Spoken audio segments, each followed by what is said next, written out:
They killed the future of Kenya and thought the world would stay silent. But one man in Africa, a soldier with no elections and no Western strings, broke the silence. He didn't just condemn what was happening in Kenya, exposed what the world refuses to see. This is not just a protest story. This is the untold clash between a nation fighting for its freedom and a young African leader who shocked the continent with his words, his warnings, and what he might be planning next. This is the story of Captain Ibrahim Traoré and Kenya. The first gunshot echoed across Nairobi on a humid Monday afternoon. It wasn't the first, but something about that one felt different. Cameras caught a young man running barefoot with a Kenyan flag, collapsing as a bullet tore through his leg. The protests had begun weeks before, over a controversial finance bill, but now they were a movement. Gen Z flooded the streets,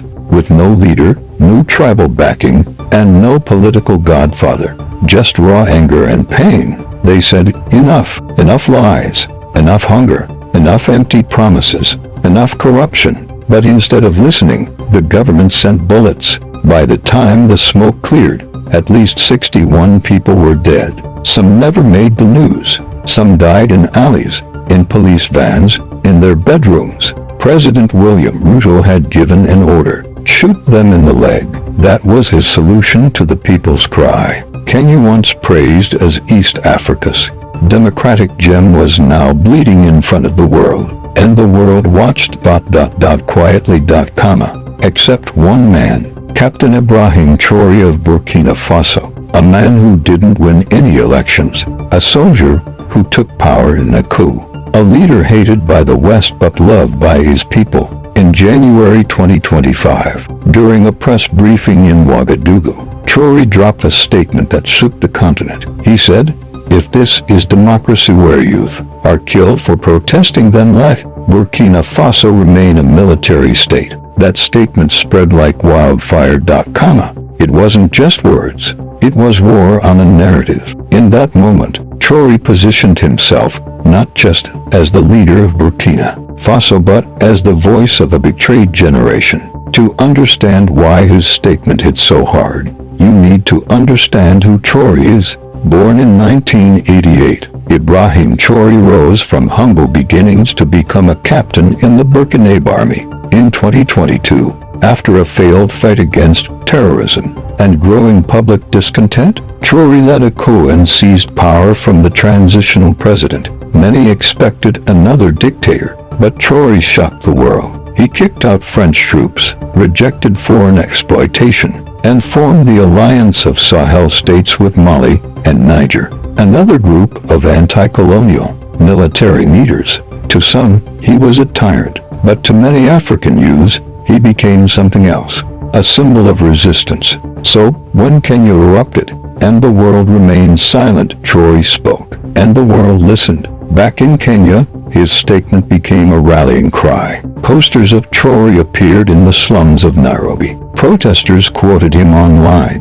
Some shouted his name during marches. This terrified the Kenyan government, because this wasn't just about local politics anymore. It was about African youth finding new heroes, and their new hero wore no suit. He wore a military uniform and spoke like he didn't fear anyone. Behind closed doors, Ruto's administration reached out to Ouagadougou. Diplomatic envoys were sent. On May 31st, Traoré's government sent a formal message of goodwill to Kenya. But it wasn't out of friendship, it was strategy. While he publicly condemned the violence, Traoré knew how to work the chessboard. He let the people do the talking, while he played the long game. His silence became louder than speeches, because every day more African youths began asking, why is democracy silent when we bleed? Why is the West quiet when our elected leaders kill us? And why is the only man talking a so-called military dictator?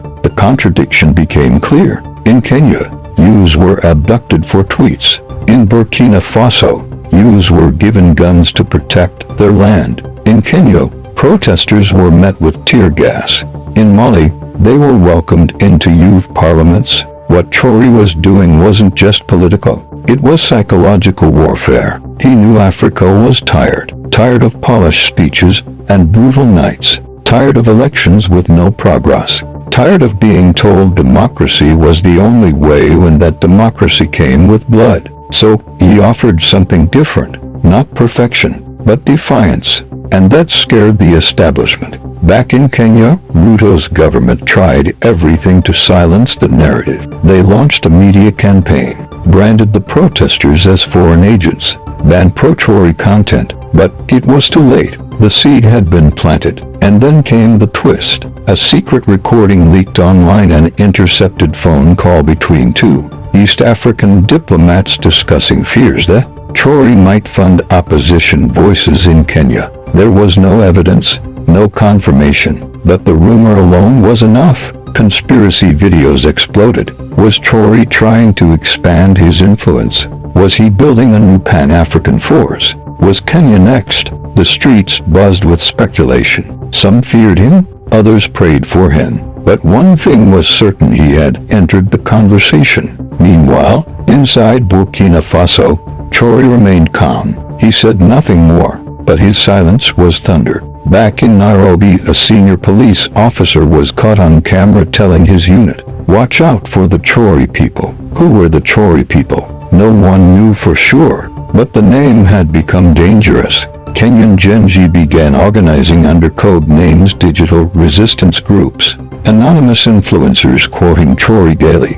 They were not asking him to save them. They were asking him to keep speaking, and he did. 1 week later, during an agricultural conference in Ouagadougou, Traoré said something unusual. He said, "Africa will not be free by obeying rules written by those who colonized us. Sometimes, a broken system must be burned before it is rebuilt." To his critics, it was reckless. To his followers, it was prophetic. But what came next was unexpected. A Nigerian senator publicly thanked Traoré on Twitter, writing, "Your courage is opening eyes across borders." That tweet went viral.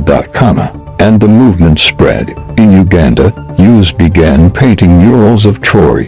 In Congo, rappers mentioned his name. In Ghana, student unions quoted his speech during protests. This was no longer about Kenya. It was about Africa's frustration finding a face. A young captain, a rebel president, and then the silence. For 30 days, Traoré disappeared from the media. No speech, no statement, no sighting. People began to ask, is he planning something? And then it happened. A hacked document surfaced online, ALLAGDLY, showing that a Pan-African Youth Summit was being secretly planned in Burkina Faso. The leaked file showed dates, invited nations, and a keynote titled, "When Protest Fails, What Next?" Whether real or fake, the document sent shockwaves. Kenya immediately warned its youth not to attend any foreign political events.